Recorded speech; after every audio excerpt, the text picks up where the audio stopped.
Porque eu nunca fiz comentários sobre as lideranças políticas dos outros partidos, pelo contrário.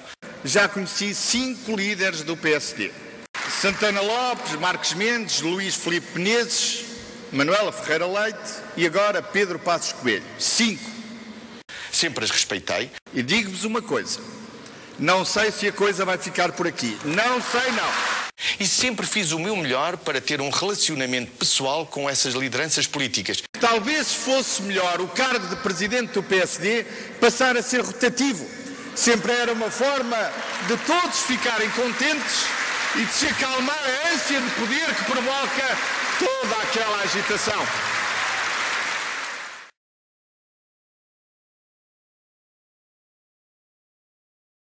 (7,1% desempregados).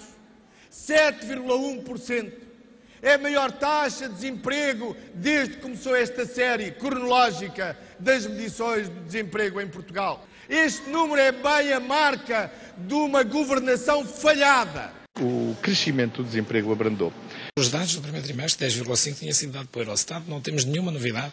O que é novo e importante é que os dados do primeiro trimestre são velhos como os que eram anteriormente. Mais um mês, novo recorde. Parece só mais uma décima, mas esta nova subida faz com que a taxa esteja muito perto dos 11%. Se recuarmos um ano, vemos que o desemprego ainda não tinha atingido os 2 dígitos, estava nos 9,4%. Depois foi sempre a subir.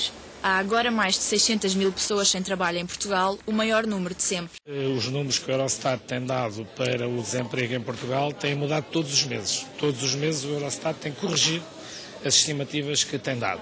Como se sabe, os dados do INE têm coincidido praticamente com os dados do IFP. Como se sabe, não há divergências significativas. Aliás, esta estimativa que agora foi corrigida, corrigiu a estimativa de junho do ano passado, junho de 2009. Acabou de corrigir a estimativa de junho de 2009. O número do desemprego no segundo trimestre em Portugal é 10,6%. Divulgado pelo INE, como sabem, há muito pouco tempo. É o número oficial do desemprego em Portugal, 10,6%. A taxa de desemprego deve ultrapassar os 10,6% previstos pelo Governo. Apesar dos números finais de 2010 poderem ficar uma décima acima, o Secretário de Estado do Trabalho acredita que o pior já passou quanto a desemprego.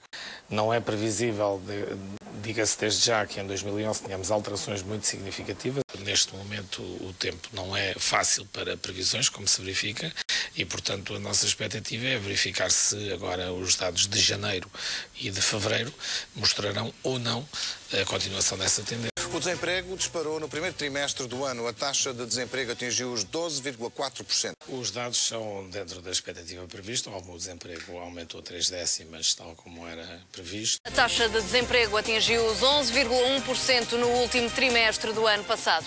De acordo com os dados do INE, ao todo há agora 619 mil pessoas sem trabalho em Portugal. Como era previsível, a economia contraiu e, portanto, é assim. Venho aqui festejar o Eu sei, mas estávamos de lhe fazer uma pergunta sobre a revisão em alta dos números de aniversário da Casa Pia, está bem? Estávamos de lhe perguntar sobre a revisão em alta dos... O desemprego jovem baixa, quer em cadeia, quer em homólogo. Os dados do desemprego ontem revelados são os piores de sempre para as gerações mais novas. Temos agora, aparentemente, para já nestes primeiros 3 meses do ano, uma inversão de tendência, que aliás também coincide com aquilo que foram as projeções do Eurostat o mês passado.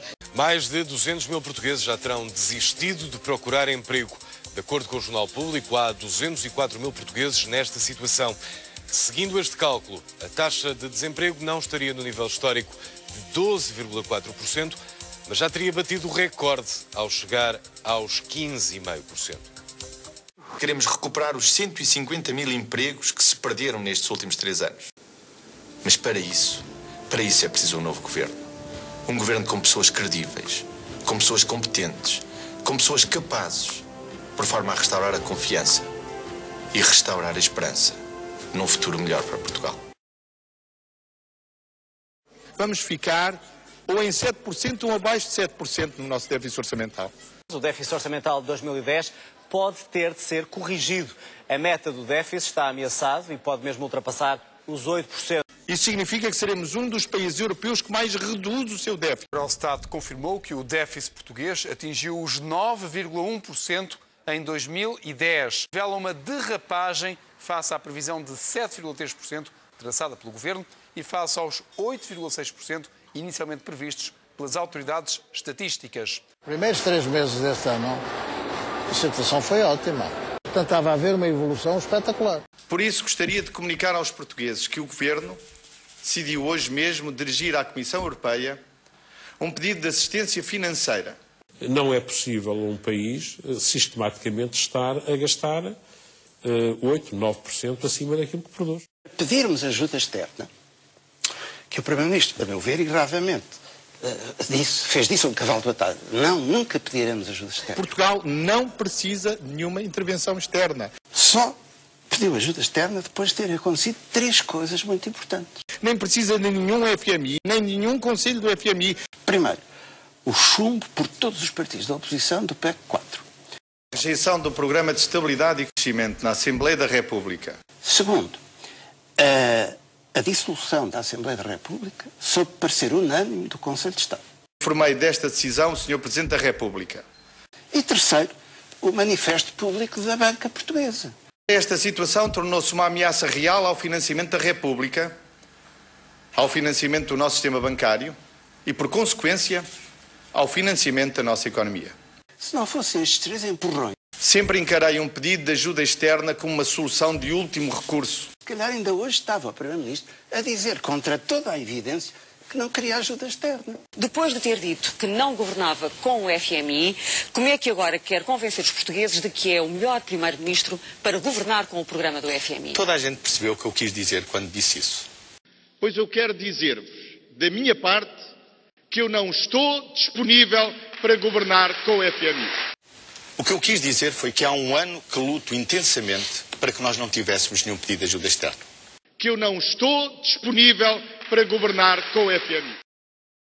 Muitas vezes me pergunto como é que foi possível terem feito isto ao país. Muitas vezes me pergunto isso, sem pensarem 2 vezes.